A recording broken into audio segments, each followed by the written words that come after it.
We're with Kristof, one of DevHead's resident embedded programming experts. Hey, Kristof, why is it so difficult for early career professionals, students, or even experienced enterprise developers moving into the embedded and IoT space to deal with embedded memory? Because embedded memory is totally different from what you're used to when working on a laptop or a desktop. Because on a laptop or a desktop, you have like basically infinite memory nowadays.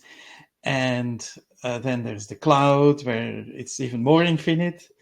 While on a microcontroller, all you got is like a few hundred kilobytes, maybe a few megabytes if it's a big, powerful microcontroller, but it's a whole different order of magnitude we're talking about. And that reflects in not only the way you write your software, but also the language you would use. Like you would typically use C programming language, even a bit of assembly here and there, which you would never do on a desktop nowadays. That's great. So if you are one of the aforementioned roles, you're either from the enterprise or somebody just getting started with programming in general, or you're an early career professional and now you need to deal with embedded memory. What are some of the fundamental concepts that you need to be aware of? How do you approach dealing with embedded memory? Well, first of all, you need to get a deep understanding of how the embedded memory is really organized on the microcontroller. What the memory really looks like. That's one thing. So you need to get a feel of the hardware. And secondly, on the software part, you have to make yourself comfortable with the programming language you're going to use on the microcontroller, which is nowadays still typically C programming language. And you have to combine both. So yeah, that's basically that's the challenge really here. Great. Can you walk us through what people should know, some of the highlights of embedded memory and C programming? Yes, absolutely. So I've prepared a slideshow for this. Let me share my display. So here on the first slide, what you see is the most basic definition, let's say, of what a variable is. So basically, it's a container, it's a part in memory that can hold data and that you give a name. That's what a variable is. But this is a bit too simplistic. We need first of all, a better understanding of what memory looks like in a microcontroller. So here you see the memory of an 8-bit microcontroller. It's really simple. It's just a sequence of bytes, every byte being 8 bits. And each byte in this sequence has its own address. The address uniquely identifies the location of the byte. Now, on a 16-bit microcontroller, it's pretty much the same. You have a sequence of bytes in the RAM memory, but now they're grouped in pairs. And one such group, one pair of bytes, together is what's called a memory word.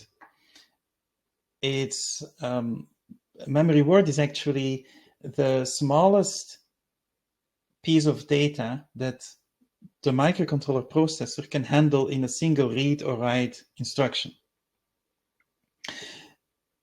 Now, it would be technically making sense to assign an address then to this smallest piece of data, this being the memory word, such that every memory word has its own address. But that's not really what's happening here. What we see is that in fact, still every byte has its own address. So this memory is byte addressed. And that's done mainly for software compatibility. And as a result, if you represent a memory in like here on the figure, as a sequence of the memory words, then you'll see that the address of the memory words increments by 2. Same for a 32-bit microcontroller. There you see that the memory words, which are each 32 bits, that their addresses increment by 4.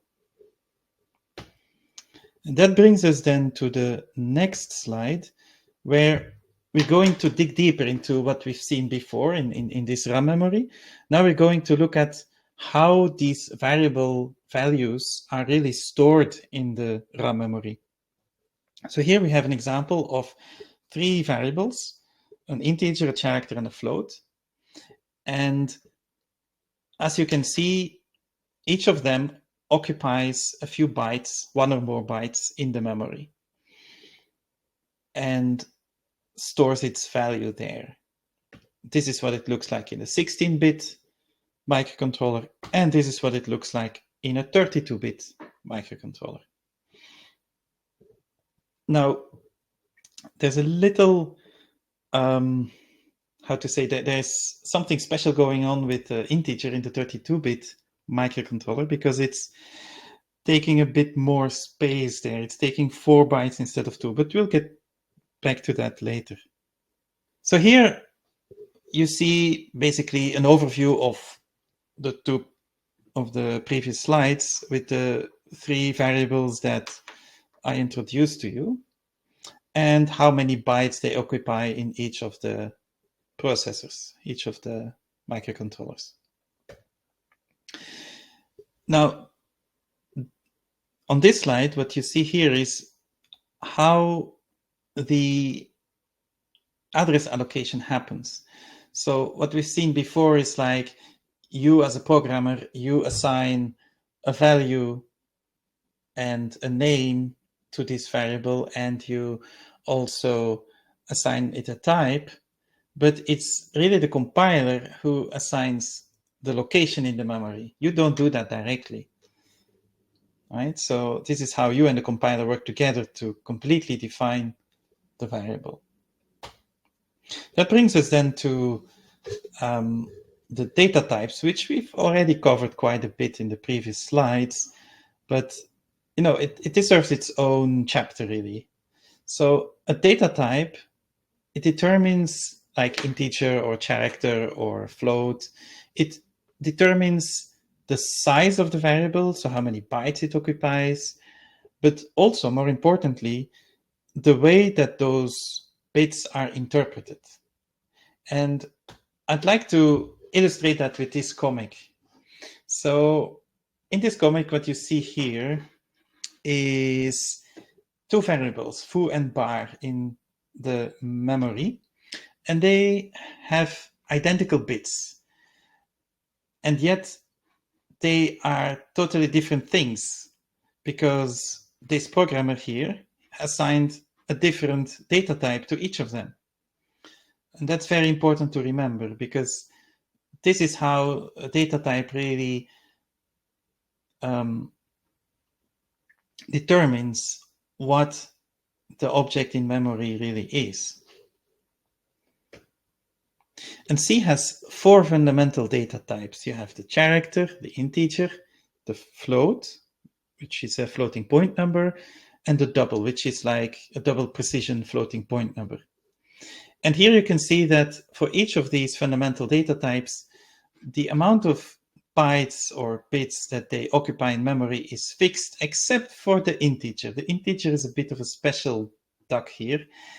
An integer will occupy typically 16 bits at least, and that would be on an 8-bit and a 16-bit microcontroller. But then on a 32-bit microcontroller, it would occupy typically 32 bits, and on a 64-bit microcontroller, or microprocessor, I should say, it will occupy 64 bits. So that's not really convenient. You know, for portability, it's a mess. So that's why you're advised to use at all times the portable integer types. uint16_t, for example, represents an unsigned integer of 16 bits, always, regardless of the bitness of your processor. An int16_t represents a signed integer of 16 bits. So you can do the same for 8 or 32 bits if you like. Use these portable integer types always to avoid issues if you would ever port your software to another processor. So, Kristof, you said you're advised to use these more flexible integers, right, when you're programming. Where's that advice coming from? I know that there are standards out there that people can lean on if they get stuck. Yeah. So a typical C standard is the MISRA C standard, but there are lots of other C standards out there. And well, I don't know them by heart, but I'm pretty sure that in most of these standards, it's advised to use these portable integer types. And just if you think about it, it makes sense, because if you use the usual integer, like the bare bones integer, then you're not really sure what's going to happen. It's processor and compiler dependent, and that's not very safe. It's better to to make it your software determined at all times. Great. Yep. So that brings us to the next chapter, and that's how long and where do variables live. So we already figured out in the previous slides that, well, variables live in the RAM memory, but it turns out that the RAM memory, it's more than just a sequence of bytes. It's, there are certain parts in RAM memory that have a different role that they play. So this figure shows that part of the RAM memory is the stack, and then you got the BSS section and the data section. So, let's figure out what that means. The data section is, and the BSS section is where all the global variables and variables that, that live throughout the entirety of your program will end up. In the data section, it's the variables that get an initial value, and the BSS section is those variables that are 0 at startup of your program. Now, in the stack, that's where you put all the, that's where the local variables and the parameters from functions are put, and they only live as long as the function that they belong to is active. So whenever there's a new function being called, there's a stack frame made for this new function, and it's pushed onto the stack and then filled with all these local variables and parameters. And when the function finishes, it's popped off the stack. It's gone. So, oh yeah, there's a little note here. There's also something called constants, which is like variables that never change their value, that have a fixed value throughout the entirety of the program, and they would go in flash memory. But let's not touch that for the moment. So yeah, this is how long do they live? Well, everything that goes on the stack, like as I said, the local variables and parameters, they live very short, just as long as the function is active. And those that go in BSS and data sections live very long, the entirety of the program. And the reach, so the variables on the stack, they are within the stack frame, so they are only reachable within the function where they belong to. While the variables that go here in the BSS and data section, they can have either a global reach, a file reach, like only within the file, or local. All of them are possible. We will see more in the next slides how to define the reach here. Well, that's great, Kristof. Some fundamental concepts there for those who are just getting started with embedded memory and C programming. So the next logical step is for us to jump in and start working with code. Where will we start? Yeah, so next time we should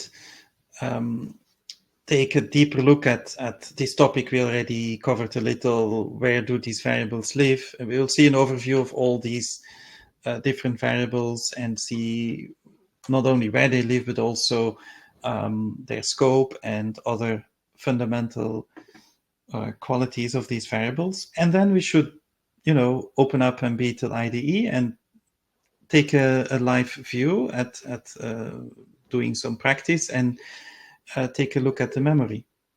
That's great. Okay, well, that's awesome. Until then, though, Kristof, if interested developers want to learn more about embedded memory, C programming, or even the Embeetle IDE, where should they go? Well, of course, they should go to the DevHeads Discord server, because there are a lot of engineers like me and there to help you out. And specifically for Embeetle IDE, I'm on the Discord server from DevHeads. Also, my colleague Johan is there. And of course, you should also go to embeetle.com, where you can download Embeetle, and you can also find this C programming course there. That's great. Well, he's at K Mulier. I'm at TechieLou, and you can find both of us, Johan, and a tons of other engineering experts in the DevHeads Discord server, which is linked to on screen and in the description below. We'll see you in the server.